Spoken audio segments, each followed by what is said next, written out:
მოგესალმებით, ეთერშია გადაცემა საუბრები ქალთა საკითხებზე. დღეს ჩვენ ვისაუბრებთ საზოგადოების დამოკიდებულებაზე ოჯახში ძალადობის მიმართულებით. წარმოგიდგენთ გადაცემის სტუმრებს. ქალბატონი იზაბექაური, რეგიონული განვითარების ფონდის ხელმძღვანელი და ქალბატონი ნანა სუმბაძე, საზოგადოებრივი პოლიტიკის ინსტიტუტის თანადირექტორი. მოგესალმებით. მადლობა გადაცემაში მონაწილეობისთვის. და მართლაც აი ბოლო წლების ყველაზე ისეთი მნიშვნელოვანი პრობლემა, რაზეც დღეს მოგვიწევს საუბარი, მე მინდა თქვენ კითხოთ ქალბატონ ნანა, თქვენმა ინსტიტუტმა გაეროს ქალთა ორგანიზაციის დაკვეთით ჩაატარა კვლევა ოჯახში ძალადობის მიმართულებით და შეისწავლეთ საზოგადოების დამოკიდებულება ამ პრობლემის მიმართ. ვიდრე კონკრეტულად გავშლით ამ კვლევის დეტალებს, რა მდგომარეობაა კახეთში, რამდენად გავრცელებულია ძალადობა და რა შედეგები აჩვენა კვლევა? კვლევა ძალიან საჭირო იყო და დროული. კვლევამ აჩვენა, რომ საზოგადოება აღშფოთებულია და საზოგადოებისთვის ძირითადად მიუღებელია ის, რაც ხდება. რასაკვირველია, ამის მოწონება არ ხდება არსად. ეხლა რაც შეეხება თქვენ შეკითხვას გავრცელების თაობაზე, ეს არც მიზანი იყო ამ კვლევის, ამის გავრცელების შესწავლა და საერთოდ ამის შესაძლებლობა არის ძალიან მცირე სამწუხაროდ. იმიტომ რომ ადამიანები, რომლებიც განიცდიან ოჯახურ ძალადობას და მისი მსხვერპლი არიან, ისინი ძალიან ხშირად თავს არიდებენ ამის შესახებ განაცხადის გაკეთებას პოლიციისადმი ან რაიმე დამხმარე არასამთავრობო ორგანიზაციისადმი მიმართვას.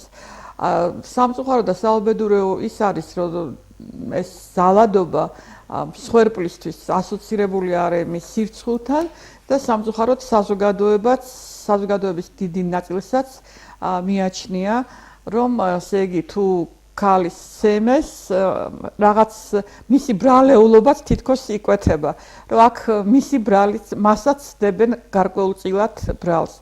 ეს რასაკვირველია, აბსოლუტურად არამართებულია.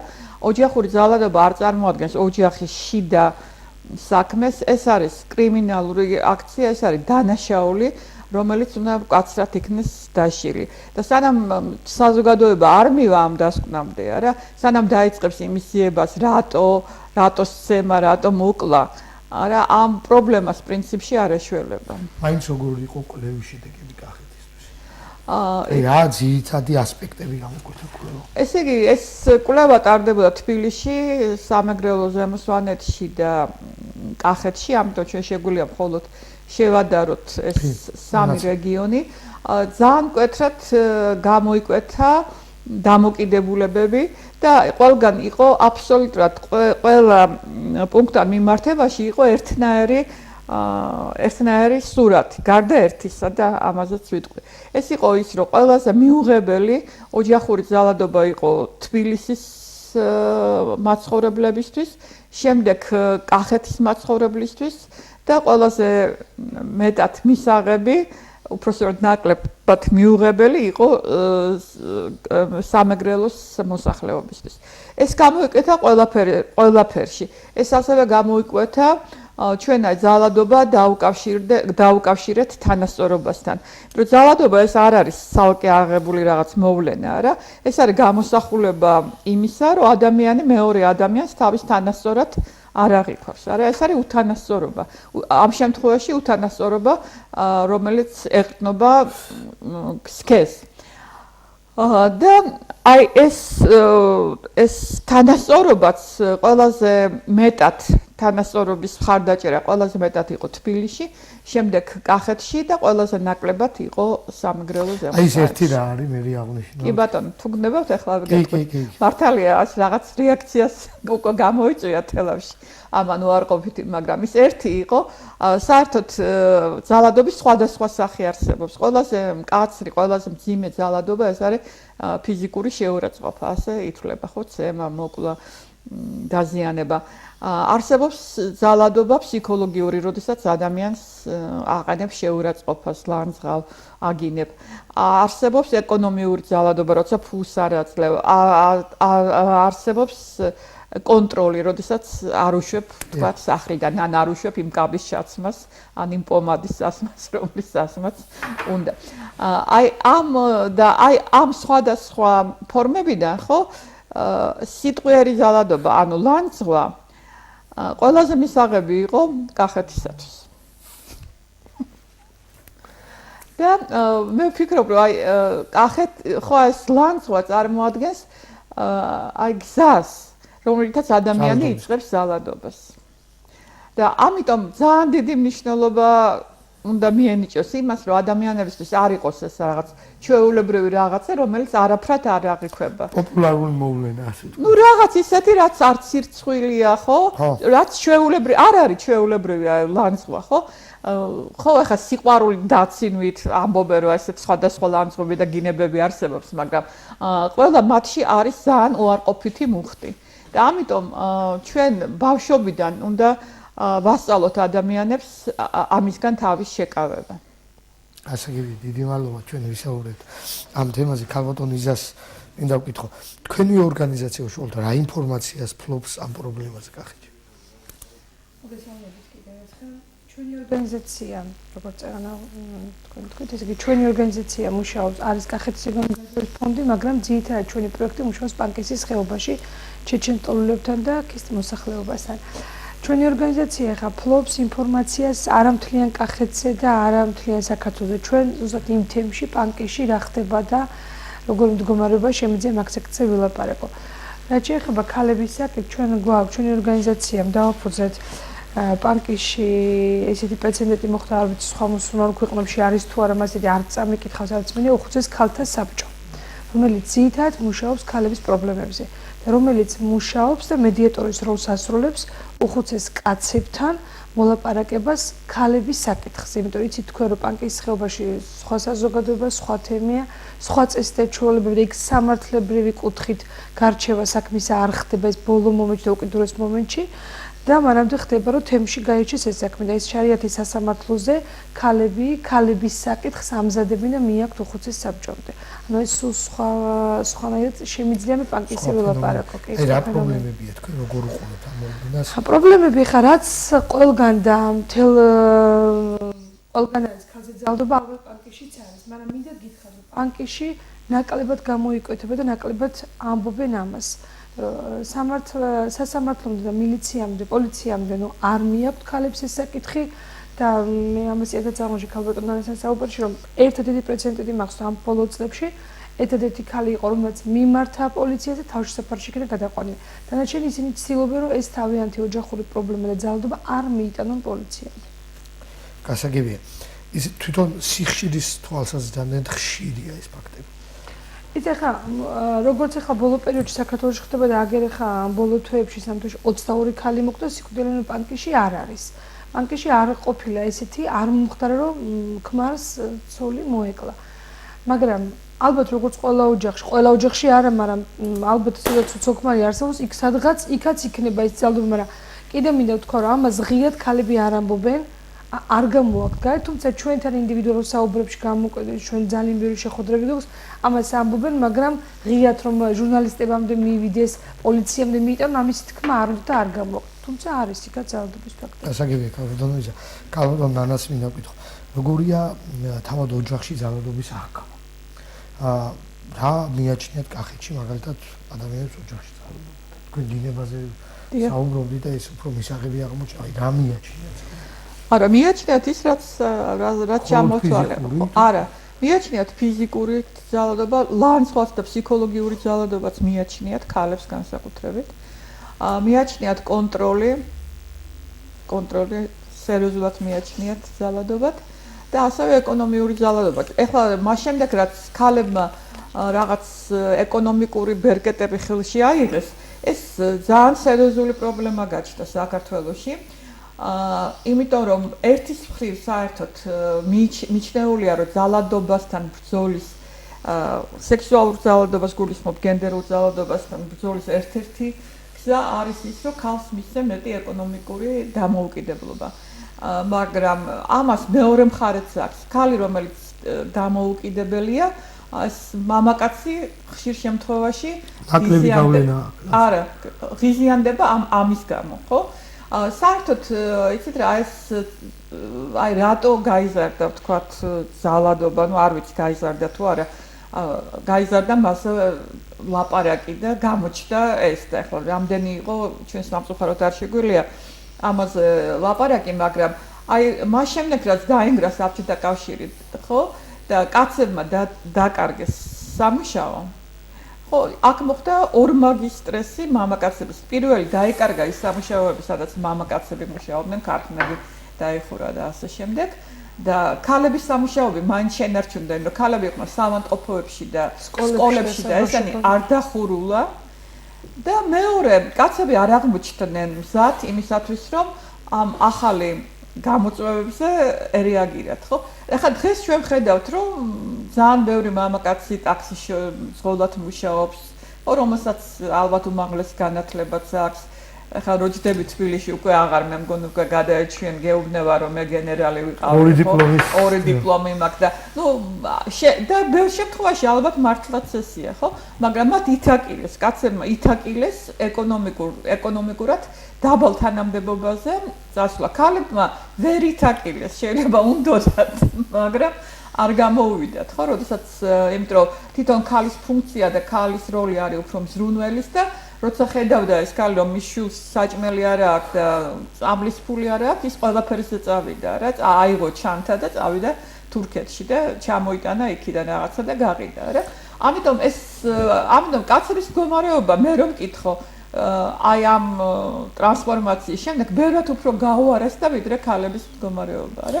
ისინი ფსიქოლოგიური წნეხის ქვეშ აღმოჩნდნენ და ბევრ შემთხვევაში ამ წნეხის ამ დაძაბულობის გამოსავალად ხო ხედავენ იმას რომ ფიზიკური შეურაცხყოფა მიაყენონ.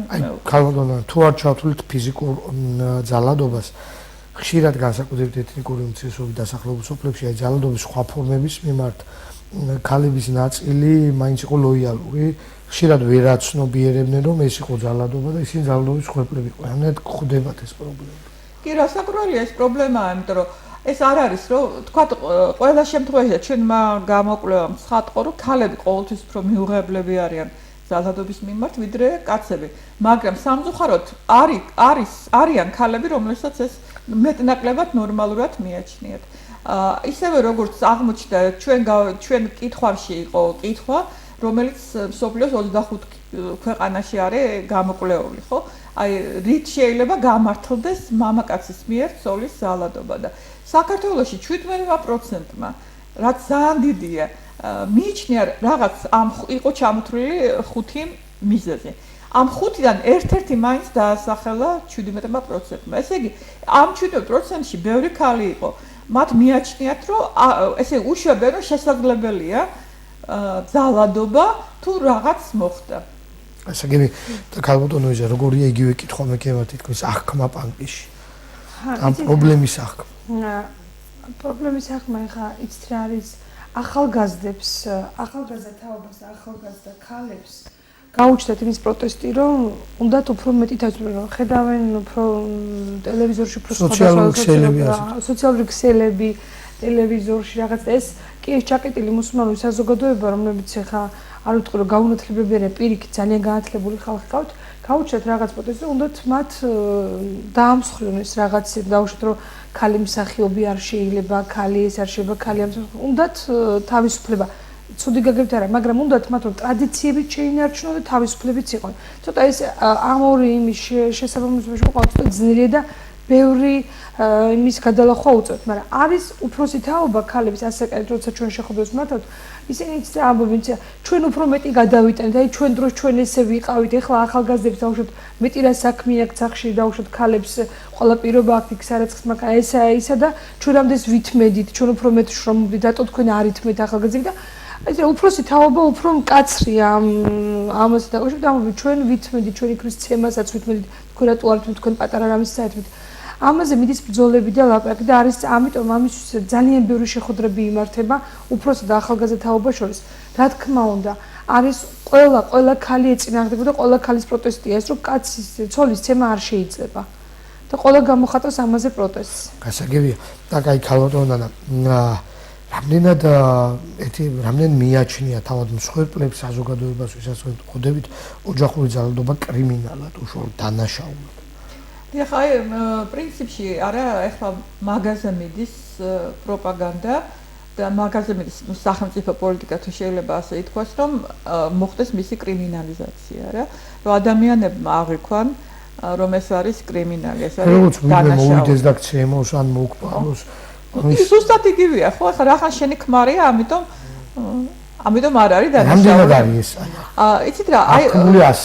ასე აღქმული საბედნიეროდ ჩვენ შევადარეთ 2008 წელს ჩატარებულ რაღაც გავს გამოკვლევასთან სამწუხაროდ კვეთრად გაიზარდა იმ ადამიანთა რიცხვი, რომელსაც ეს უკვე ასე მიაჩნია. ესე იგი, ამ პროპაგანდამ რაღაც გამოიტანა შედეგი და ეხლა 58%-ს მიაჩნია, რომ ეს არის დანაშაული და არა ოჯახის საქმე. ეს ჯერ კიდევ ძალიან დაბალი პროცენტია, ხო? მაგრამ წინა პერიოდთან რაში და წინა პერიოდთან არის ორჯერ გაზრდილი.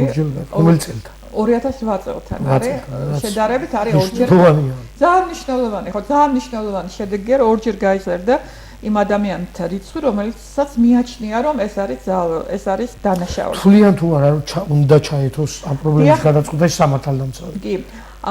აი ესეც ჩვენ მქონდა კითხვა რა უნდა გააკეთოს. ხო ესეთ კითხვა იყო როდესაც არის ოჯახური ძალადობა.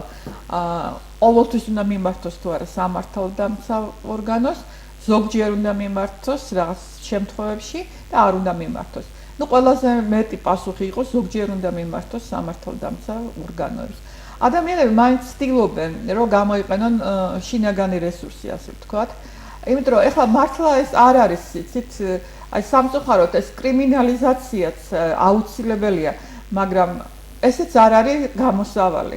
იმიტომ რომ ადამიანი რომელიც პოლიციას გამოიძახებს, არა? პოლიციას უკვე შეუძლია დღევანდელი კანონის მიხედვით მას გამოუწეროს ამკვეთი ღონისძიება.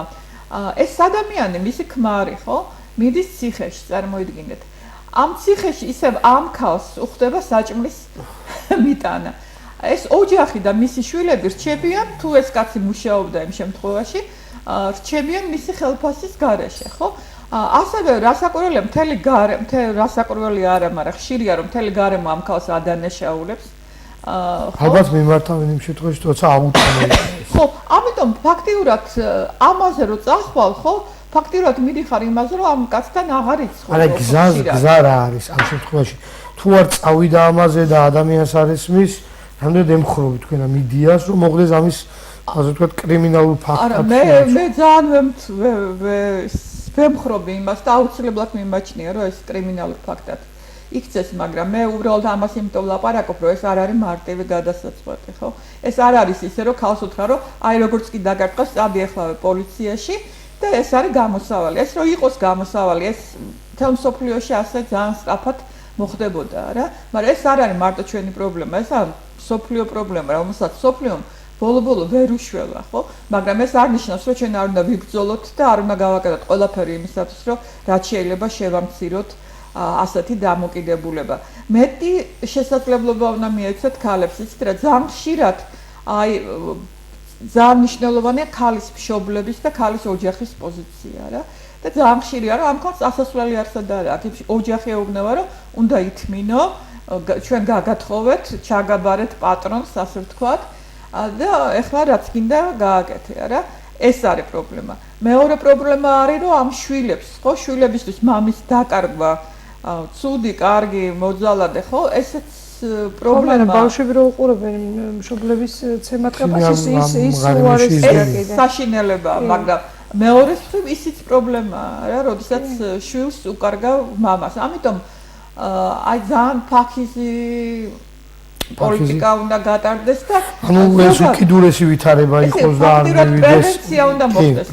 ყველაფერი უნდა მოხდეს იმისათვის, რომ ეს არ მოხდეს. გასაგებია, აი კალოდონიზას მინდა გითხრა, რამდენად მიმართავენ, რამდენად ყოფილა თუ არა ასეთი ფაქტი, რომ მიუმართავდა, რამდენად აღიქვამენ თავად ამას კრიმინალად. პანკიში არ მიმართავენ, კიდევ თქვი წერან, რომ ერთადერთი ფაქტი იყო აი ამ ბოლო წლებში, რომ მიმართეს და ისიც თავში საფარში იქნა გადაწყვეტილი, არ მიმართავენ და რატომ არ მიმართავენ? არ მიმართავენ იმიტომ, რომ მუსულმანმა ქალმა, ქრისტიანმა ქალმა იცის, რომ თუ ის მიმართავს პოლიციას და ქმარს დააბრიზღებს ამ ცემის ფაქტზე, ის ოჯახში ვერასდროს ვეღარ დაბრუნდება. აი გამორიცხულია, რომ ის კიდე მივიდეს და ქმარმა და ცოლმა ერთად იჩხუბონ. მუსულმანები ქრისტიანები მიმართავენ გვარის უფროს, ძმას, ოჯახის უფროს, თემიერება და ისინი არჩევენ ამ საკითხს. ცდილობენ რომ პოლიციამდე არ მიიტანონ, მაგრამ მე როგორც ქართველი და როგორც ცხოვრობ ახმეტაში და ცხოვრობ ჩვეულებრივ საზოგადოებაში, მე ვფიქრობ რომ ის კაცი, რომელიც სემს ცოლს, უნდა დაისაჯოს, მე მომხრე ვარ ის დაისაჯოს, მაგრამ კიდევ ამ ხა ციხეში გაშვება შეიძლება რაღაცა ძნელი ამბავია, მაგრამ სახელმწიფო უნდა იზროს ისეთი კანონი შეიმუშაონ, რომ იმას ან აიძულონ მუშაობა, ან რაღაცა ადმინისტრაციული ვალდებული იყოს, რომ იმუშაოს, იმიტომ რომ სხვანაირად არ არსებობს, იმიტომ რომ და მეორეც კიდე თუ კაცი განსაკუთრებით ის დაუნდობელი ვიქნებოდი, კაცი რომელიც ნასვამია და თავისი სიმთვრალის პერიოდში ძალიან ბევრი შემთხვევები ვიცით, რომ ის მთვრალია და მთვრალი აგრესიული ხდება ცოლს. ამიტომ უნდა რაღაც ზომები იყოს მიღებული ის ამ სიმთვრალის გამო ოჯახს ამწერებს. კიდევ ამბობ, არ არის აქ მარტო ქალი. ქალი კი ის ფიზიკურად ცემს ის ნადგურდოს რომ შვილები რომლებიც უყურებენ ამის ცემას რა ოჯახის წევრები რომლებიც ესწრებიან ამას მათთვის უფრო ისაშინეა. აი ესეთი შემთხვევა რაც თქვენ ახსენეთ.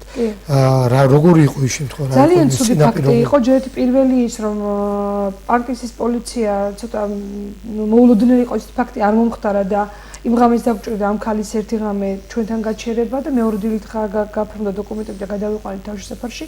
რა თქმა უნდა, ის გოგო ვერასდროს ვერ დაბრუნდება ოჯახში, ის ოჯახი დაინგრა. ის გადაყვანილი იქა თავშესაფარში და მე დაბრუნებული იყო თავის სამშობლოში, გადაიგზავნა, იმიტომ რომ ის ოჯახში ვეღარ დაბრუნდა, თავისი შვილით ოჯახში ვერ იცხოვრებდა. პანკისში არის უფრო სხვა პრობლემები, ქალზე ძალადობაში, სხვადასხვა ინფორმა არსებობს და მარტო ცემის არა იქ, როცა განქორწინდება, მე ის ბავშვი რჩება მამასთან, ბავშვს დედას არ აძლევენ უფლებას, რომ დედასთან იცხოვროს ბავშვმა და ძალიან ბევრი ცუდგომარეობაშია ქალი, რომელიც კანონმა უნდა არეგულიროს და რაღაც მოხდეს, რომ ბავშვი აუცილებლად ქალისუფლებით დაცული. დიდი მადლობა. მოდით ერთად ნახოთ ჩვენი გადამღები ჯგუფის მიერ მომზადებული გამოკითხვა, რას ფიქრობენ თავად ადამიანები ჩვენი საზოგადოება ამ პრობლემაზე და შემდეგ დავუბრუნდეთ სტუდიაში. მე მიმაჩნია რომ ზოგადად ცოლქმრის საქმე და თვითონ უნდა გაარჩიონ და არ ვიცი, ალბათ ცოლები უნდა იყვნენ უფრო აქტიურად აგრესიული ქმრების მიმართ. არ ვიცი რატო ხდება და ვინ უნდა ალბათ ყველა ახლობლები, მშობლები, ნათესავები ყველა სახელმწიფოც. ცოტა რთული საკითხია ოჯახურ პრობლემებში ჩარევა, მაგრამ თუ კი ძალადობას არის საქმე, რჩევას მიუთითებ და მივცემ სხვა რა შემიძლია. თუ ხდება ოჯახური ძალადობები, რამდენად ხშირია კახეთში და რა ფორმებია გამოხატული? რა ვიცი, ახლა ჩემს ირგვლივ ასეთი რამე არ მომიხილებია, მაგრამ ხშირად ცოტა ნასვამი სიმთვრალეს მიჩეული მამაკაცები ან ხდება ზეწოლები ხალებზე.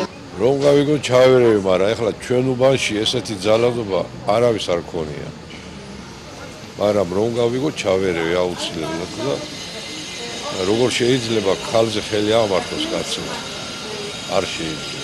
ყველა საქმე არის, რა თქმა უნდა, ახლა ეს ჩვენ თვითონ ჩვენთაგანი საქმეც არის, უნდა ჩავერიოთ. ახლა თუ მეზობლობაში ხდება ასანათესაოში და რაღაცა, რა თქმა უნდა, აუცილებლად ჩავერევით კიდეც, მაგრამ თუ ახლა გამლელი ვარ ქუჩაში და რაღაც, მე მგონი, რა ვიცი, უფრო თავშევიკავებ ამ შემთხვევაში. რამდენად ხშირია ძალადობა ოჯახში კახეთში? კახეთში ამ ბოლო დროს ძალიან გახშირდა. მანამდე თითქოს არ იყო იმდენად ხშირდა რაღაც, რა ვიცი, ახლა თითქოს მეტად მესმის უფრო ამის შესახებ. უფრო ალბათ მამაკაცისგან ქალისადმი ძალადობა, უფრო ეს ოჯახური ძალადობა. ხშირად მსმენია ბავშვებზე ძალადობას მშობლების მხრიდან. მე პირადად მსმენია, რომ მსმენია კი არა, ბევრ ჩემი მეგობრის მხრიდანაც გამიგონია, რომ კახეთში ხშირია ქალებზე, მანდილოსნებზე ძალადობა, მეგობარ ქალებზე, მეუღლეებზე, შეყვარებულებზე და ასე შემდეგ. როგორც სიტყვიერი შეურაცხყოფით, ასევე ფიზიკური შეურაცხყოფით. ეს რა თქმა უნდა არ არის მისაღები და ლამაზი, რაც არ უნდა და როგორც არ უნდა იყოს ქალი, არ არის ფიზიკური ძალადობა, მასზე კარგი და უტყო ვაჟკაცობა არ არის და მე თუ მკითხავთ, უნდა ჩაერიოს ადამიანთა უფლებათა დაცვის საზოგადოება აუცილებლად და უნდა მოხდეს ქალთა უფლებების დაცვა, თორემ როგორც ხედავთ, ბოლო დროს ძალიან გაიზარდა ეს მკვლელობები და რა ვიცი, უბედურებები, რასაც ქვია და იმედია, რომ მართლა დაიცავენ ქალთა უფლებებს, თორემ ძალიან ცუდი, მე მგონი ქალები აღარ დარჩებიან საქართველოში. ძალიან ხშირი შემთხვევა ფიქრობთ, იმიტომ რომ ისეთია ქართული ტრადიციები, რომ ხშირია ოჯახში ძალადობა და რა ჩავერევი ალბათ ახლობელზე, მეგობარზე ან რა ვიცი, რაღაც შემიძლია დახმარება გაუწიო და ვერ მოვითმინო. ალბათ ასე გავაკეთებ. რა ვიცი, ხო იცი, ქალები ყოველთვის ცოტა დაბალ საფეხურზე დგანან, მამაკაცები ამაყები არიან. უნდათ რომ ყველაფერი ისე გააკეთონ. რა ვიცი, როგორც თვითონ უნდათ უსამართლოდ. ჩვენ კლავ სტუდიაში ვართ, შეგახსენებთ საუბრობთ ოჯახში ძალადობის პრობლემებზე, აი ქალბატონმა და ნახეთ რა საინტერესო გამოკითხვა იყო, რომ ადამიანების დიდი ნაწილი თulis რომ უნდა ჩაერიოს, ოღონდ რაღაც რამდენიმე რესპონდენტმა ახსენა, რომ აი მხოლოდ ნათესავზე, მეგობარზე, სადაც ვერ მოვითმენ და ხა გამლებზე რა უფლებოდ თქვენ როგორ თვლით. ამდენად აი მზად საზოგადოება, რომ თავად საზოგადოებრივი აზრი დაუპირისპირდეს და ქმედებები ამ ძალადობას. არ არის ჯერ ბოლომდე მზად რა თქმა ლაპარაკი. ადამიანები ცდილობენ რომ თავი შეიკავონ ჩარევისაგან. მით უმეტეს როცა ოჯახური ძალადობაა, ხო? ჩვენს არაფერს არ ვაკეთებთ. მეც ახლა ვერ ვიტყვი, მე მინახია და თქვათ დედამ მიდის და ბავშვს არ ტყავს ქუჩაში, ხო? ეს ძალიან ხშირი შემთხვევაა და ძალიან დომებია ჩარევა, მაგრამ არ ვიცი, ვერ გადამიდგია ეს ნაბიჯი და ვერ ვჩარეულ ვარ, მაგრამ მე ვფიქრობ, რომ ეს ყველამ ჩვენ უნდა გადავდგათ და ეს ჩვენი ამოცანაა, რომ არ დაუშვათ ისევ და ისევ არ დაუშვათ არავისზე ძალადობა. ეხლა ეს ოჯახური ძალადობა არ არის მხოლოდ ქალებზე ძალადობა, ეს არის ბავშვებზე ძალადობა, ეს არის ხანდაზმულ ოჯახის წევრებზე ძალადობა, ეს არის ძმების დებზე ძალადობა. ოჯახური ძალადობა არის ნებისმიერი ძალადობა, რომელიც ოჯახის გარემოში ხდება. ძალადობს უფრო ძლიერი ამ შემთხვევაში. და რასაკვირველია ახლა ვინი ძალადობს? პრობლემა აი მე მინდა თქვენ კითხოთ, აი რაც იყო გამოკითხვაშიც მაინც ადამიანები ამ ძალადობას უკავშირებენ ფიზიკურ ძალადობას, რომ აი როგორ შეიძლება კალზე ხელის აღმართვა. რამდენად იცნობს საზოგადოება ან აღიქვავს ძალადობის სხვა ფორმებს ძალადობად. პირველ რიგში გამოვიხმაურები და ვიტყვი, რომ მე ჩავრეულ ვარ. ძალიან ბევრჯერ ჩავრეულ ვარ და ჩავერევი. მე არ შემიძლია მოვითმინო. ანუ განსაკუთრებით ხა შეიძლება ქალბატონო როგორც თქვა ბავშვზე რომ დედამ წამოარტყას გავჩერდე რაღაც, მაგრამ არ ჩავირო და გავჩონდე, მაგრამ კაცის ქალზე ძალადობის ფაქტებს შევსწრები ვარ, ჩავრეულო და არ შემიძლია მოთმინო. თუმცა მინდა გითხრა, რომ პოლიცია არ გამომიძახია და მაინც თავი შემიკავებია და მithქვენ. და არის კიდე საზოგადოების მიზეზი, რომ შეიძლება გითხრათ, რომ რატო გამოიძახი, შე რა უფლება გაქვს ოჯახს მიგრევ, ქვეყანას მიყრი და ასე რაღაც. თავჩელობს ხერხი მაგის. ყოფილა ის ფაქტები ჩემთან არა, მაგრამ გამიგია სხვის გამო, რომ ხერხი გაბრაზებულა და პოლიცია არ არის საჭირო და რაღაც. მე არა, არ გამომიძახია. მაგრამ კიდევ ამ ჩავრეულ ვარ ძალიან და ბოლომდე მივყოლი ვარ საქმეს, თუნდაც ეხლა ჩემი სამსახვიდან გამომდინარე მაქვს ამასე შეეხება და აქტიურად ვიხილავ და დედამთილის არძლის საქმეში ჩავრეულო და ძალიან ვცდილობ რომ ჩავედით იმდენად რომ შევარიგოთ ან მოვარიგოთ ესა თუ ის საქმე. ძალადობის ფაქტებს რაც შეეხება, თუ არ ძალადობის ფაქტები და ამას აღიქვავენ ქალები რომ მარტო დარტყმა ზოგს ქონია რომ ერთ-ერთი წამორტყმა მარტო ძალადობა, წამორტყმა არ არის მარტო ძალადობა, ძალადობა არის ძალიან ბევრი ფორმა. კიდევ ამბობ ამა თუ იმ სამსახურში არ გაშვება, ამა თუ იმ შეხვედრაზე არ გაშვება, იქ შენი საქმე არ არის, ის არ ჩაიცვა. დაუშვათ მესე რატო და ძალიან ბევრი ფაქტები არსებობს, ფორმა არსებობს ძალადობის, რასაც ქალებმა იციან. და მე ვფიქრობ, რომ უფრო მივარდნენ სოფლებში და ისე უფრო მეტია სამუშაო. ზოგი სოფლის ქალმა არ იცის და გონია რომ ძალადობა არის მარტო ცემა და ქმარი რასაც უბრძანებს, რომ აი ესე უნდა იცხოვრო, იმ ცხოვრებით უნდა იცხოვროს და ეს არის მისაღები და ეს მისაღები ფორმაა.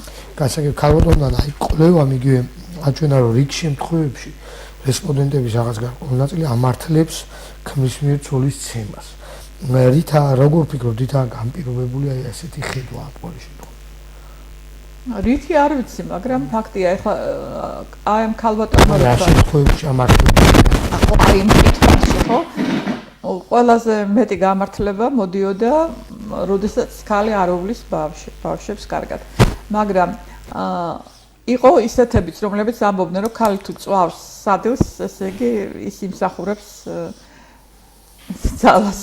ძალის მიერ დამოკიდებულებას.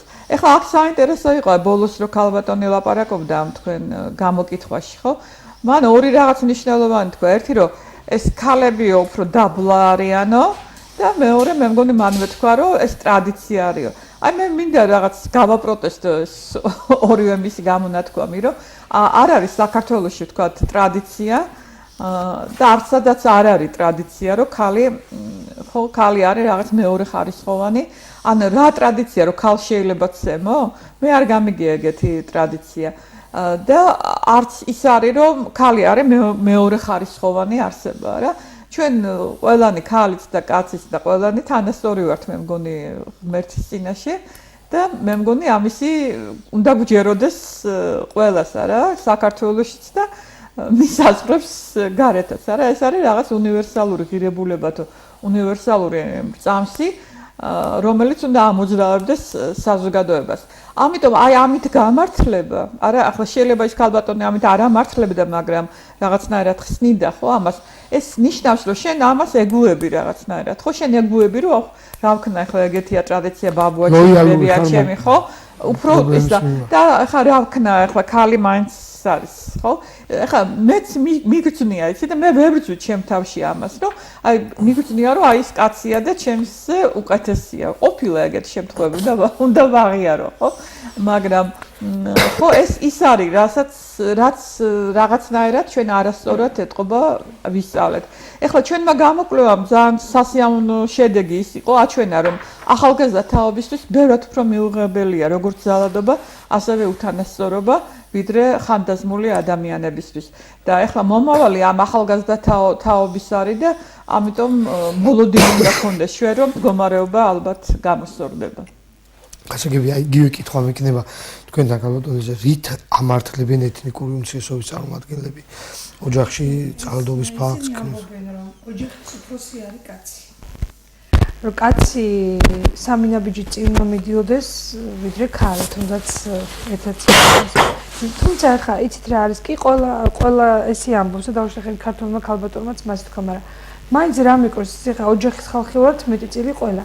მაინც ქალი იღებს გადაწყვეტილებას შვილის სწავლაზე, შვილის სად უნდა გაუშვას, შვილმა რა განათლება უნდა მიიღოს, შემოსავლის ყველაფერს ქალი განაგებს და ოჯახის უფროსით მაინც კაცი ითვლება. ეთნიკურ უმცირესობებში ესეა.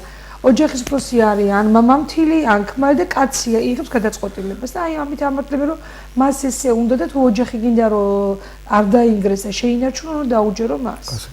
ქალბატონთან აი კახეთის კვლევა როგორი შედარება იგივე სვანეთთან შედარებით რა თავისებურებებით გამოჩნდა. აი თავისებურება ის არის და ეს დადებითი თავისებურებაა, რომ კახეთში ფაქტიურად რა გამოჩნდა, რომ კახეთში უფრო ღია არიან ამ პრობლემის აღიარებაზე. ესე იგი ეს მიაჩნიათ პრობლემად და მოგეხსენებათ, რომ ნებისმიერი მკურნალობის პირველი ნაწილი აუცილებელი კომპონენტი არის, რომ შენ დააფიქსირო ეს, რომ შენ ავათახარ, ხო? თუ შენ არ გაიგერო ავათახარ, არასოდეს შენ წამოს არ დავება რა. ამიტომ მე ვფიქრობ, რომ აი დადებითი მომენტი კახეთში ის არის, რომ იმაზე როგორც ვფიქრობ და როგორც ვიცი, წინათ არ ლაპარაკობდნენ აქ და ამაზე დისკუსია არის, ხო, ახლა უკვე ღიად ლაპარაკობენ, ღიად მიიჩნევენ ამას პრობლემას და ეძებენ, თქვათ, გამოსავალს. აი მე ვთქვათ, ჩავატარე აქ თელავში ჯგუფი რაღაც დისკუსია ახალგაზრდებთან. და ეს იყვნენ რაღაც 15-16 წლის გოგოები და ბიჭები და იცით და შემაცუნებელი ძალიან ძიმე შტაბეჭდილება დატოვა ამან ყველაფერმა, იმიტომ რომ ეს გოგონები ლაპარაკობდნენ არა მამის და დედის ძალადობაზე მათზე, არამედ აი ძმების ძალადობაზე. ის ძმები იქვე იჯდნენ და ამბობდნენ, აბა რა ხო უნდა გავზარდე, მე მაგისთვის კარგი მინდა. ხო ესეთი დამოკიდებული კეთილის როგორც დედა ვთქვათ სემს ბავშვს და გონია რომ ეს აღზრდის კაი ფორმა არის და მეორე მე ამ ბავშვებს ვკითხე რომ აი თქვენ რო შემთხვევით ეგეთი რაღაც მოგივიდეთ ოჯახში ვინმეს ეტყვით თუ არა ვის ეტყვით ვის გაუზიარებთ თქვენს გულის ტკივილს და 15 ბავშვიდან ყველა ცალ-ცალკე გამოვკითხე და ყველა მითხრა რომ არავის არ ეტყვიან ამის შესახებ. აი ეს არის მე მგონი მშობლებმა ხო ყველას უყვარს თავის შვილი არა მე მგონი არ არის მშობელი ან ცოტაა ყოველ შემთხვევაში ცოლი შეიძლება არ გიყვარდეს მაგრამ შვილი უფრო გიყვარს არა უნდა გააცნობიერონ რა შედეგი აქვს მათ შვილებზე ოჯახურ ძალადობას რა შედეგი აქვს მათ შვილებზე იმას რომ ისინი უყურებენ მამა ან იგივე შეიძლება ეს დედაც იყოს როგორ აყენებს შეურაცხყოფას თავის მეუღლეს, არა? ან როგორ ექცევიან თავის მშობლებს.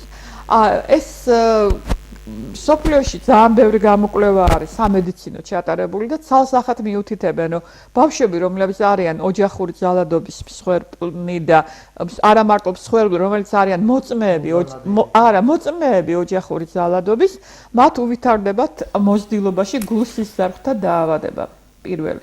ხოლო მაშინ როდესაც ისინი სწავლობენ და იზრდებიან შეინიშნება მნიშვნელოვანი ჩამორჩენა მათ გონებრივ და ფიზიკურ განვითარებაში.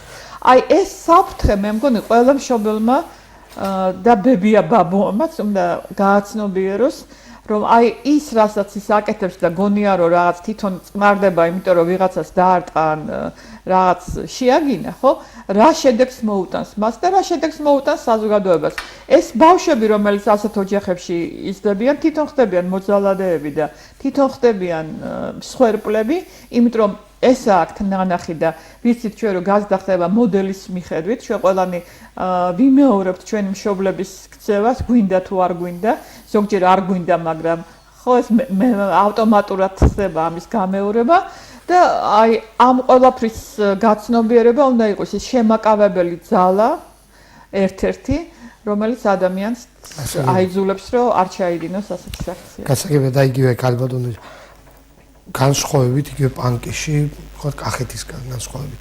როგორია რა ფორმებით ვლინდება ეს ძალადობა თუ არის განსხვავება? რომ შევადაროთ. ჩვეულებრივ ტრადიციულ საზოგადოებაში. მე მგონი განსხვავება არ არის. ოჯახში ძალადობა მე მგონი რომ ყველგან ერთნაირია. ყველგან ერთნაირია, მაგრამ განსხვავება პანკისისა სხვა საზოგადოებასთან განსხვავდება იმიტომ რომ პანკიში მუსულმანი კაცები ნაკლებად სვავენ და სასმლის გამო რაც ხდება დანარჩენ საქართველოში ალკოჰოლის ქვეშ უფრო აგრესიულები ხდებიან მამაკაცები პანკიში ეს არ არის იმიტომ რომ ისინი უფრო სხვადასხვა საზოგადოება ნაკლები ხალხი სვავს ძალიან ალკოჰოლს და მგონია რომ ალკოჰოლიდან გამომდინარე აგრესიები არ არსებობს პანკიში. ასაგებია. და ბოლოს ჩვენი გადაცემის დასასრულს როგორია თქვენი რეკომენდაციები? რა უნდა იცოდნენ თავად ქალებმა, ან იგივე ძალადობის მსხვერპლმა, შეიძლება იყოს მოხუცი და ბავშვი, როგორია თქვენი რეკომენდაციები და თავად საზოგადოებას ასუჩი? ну ეხლა როგორ რა უნდა იცოდნენ ეს არის არსებობს თავშესაფარები, არსებობს ბევრი ორგანიზაციები, რომლებიც ხარს უჭერენ ასეთ ადამიანებს ვინც არიან მსხვერპლი ძალადობის, არსებობს ხელი ხაზი ძალადობის და მთელ კახეთში რომ მოდიხარ ყველგან არის ეს დიდი პლაკატები, ბილბორდები, რომელსაც ეს სერია, მაგრამ ამაში არ არის საქმე, ხო? საქმე ის არის, რომ უნდა საერთოდ მოხდეს, ხო? საზოგადოებაში დანერგვა ტოლერანტული, მოთმინებითი დამოკიდებულების ყველა ადამიანის თუ ყველა განსხვავებული აზრის მიმართ. დამოკიდებულების შეცვლა როგორ შეიძლება? ჩვენ თქვით რომ გაუმჯობესებულია, გარკვეულწილად ზუსტ მერე, თუმცა ეს პრობლემაა დღესაც რაც ვნახეთ ხოლმე მკითხო. როგორ შეიძლება საზოგადოების დამოკიდებულების შეცვლა? შეიძლება აღზრდით, არა, აღზრდით და განათლებით. სამწუხაროდ არც აღზრდა და არც განათლება ამას ხელს არ უწყობს, არა? ჩვენ სკოლაში არავის არ ვასწავლეთ არც ვთქვათ ურთიერთობებს ადამიანებთან, არა? არც ეხლა ყველა კონფლიქტი ეს აუცილებელია, ცხოვრების აუცილებელი ნაწილია, რა? კონფლიქტის გარეშე საზოგადოება ვერ განვითარდება. მთავარია ვიცოდე და ვასწავლოთ ადამიანს კონფლიქტის გადაჭრის მშვიდობიანი გზები. არა? და სამწუხაროდ ამის სწავლება სკოლაში ან სადმე არ ხდება.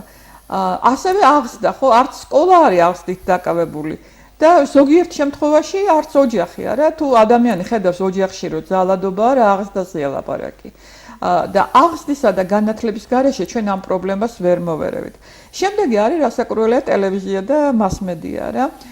ჩვენ ახლა როდესაც ხედავთ რომ მაღალი თანამდებობის პირები ტელევიზია საჯაროდ სხვა ადამიანებს აყენებენ შეურაცხყოფას, არა ეს სიძულვილის ენას. ხო, სიძულვილის ენას ან შეურაცხყოფას, ხო?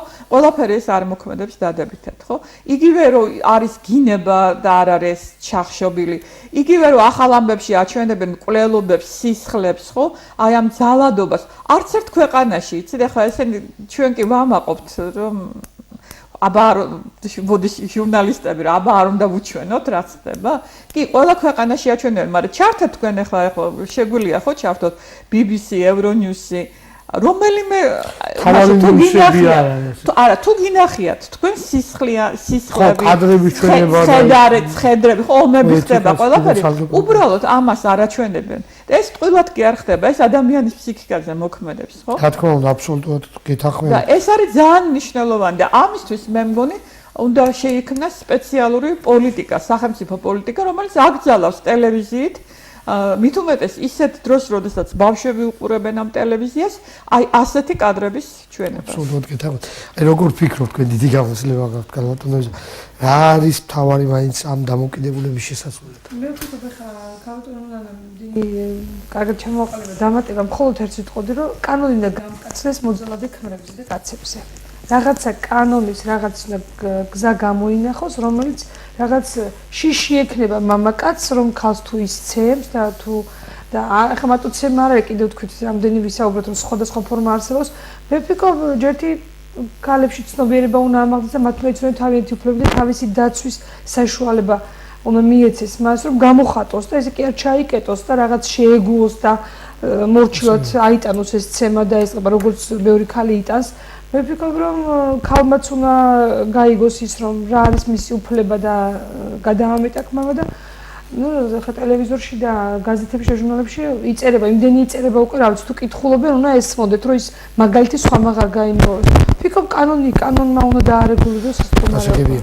კანონი მხოლოდ თვითონ დამოკიდებულებას რაც შეეხება. ერთია კანონი და დარჩა და საზოგადოების დამოკიდებულება იმას ვამბობ, აი როგორც წეგან თქვა ვიღაცა, რომ მე გზაში თუ შევხვდა არ ჩავერევი, მე ვფიქრობ, რომ ეს არ შეიძლება. დიახაც უნდა ჩაეროს და ყველა ხმა უნდა ამოიღო ჩვენს გარშემო თუ შევხვდით ესეთ ფაქტს, ყველა უნდა ამოვიღოთ ხმა და ყველა უნდა შეარცხნოს ადამიანი, რომ ესე არ შეიძლება. გასაგებია, დიდი მადლობა ჩვენი საინტერესო გამოჩვენა. მადლობას გადაგიხდით მობრძანებისთვის. წარმატებას გისურვებთ მე თქვენ საქმიანობაში, ტელემაყურებელს კი შევახსენებ, თქვენ უყურებდით გადაცემას საუბრები ქალთა საკითხებზე, გადაცემის სტუმრები იყო ქალბატონი ნანა სუმბაძე, საზოგადოებრივი პოლიტიკის ინსტიტუტის თანადირექტორი და ქალბატონი იზა ბექაური, რეგიონული განვითარების ფონდის ხელმძღვანელი. მადლობას გადაგიხდით მობრძანებისთვის. მე დაგემშვიდობებ, ჩვენ შეხვდებით იგივე გადაცემაში მომდევნო შაბათს, ასე რომ კარგად ბრძანებოდეთ.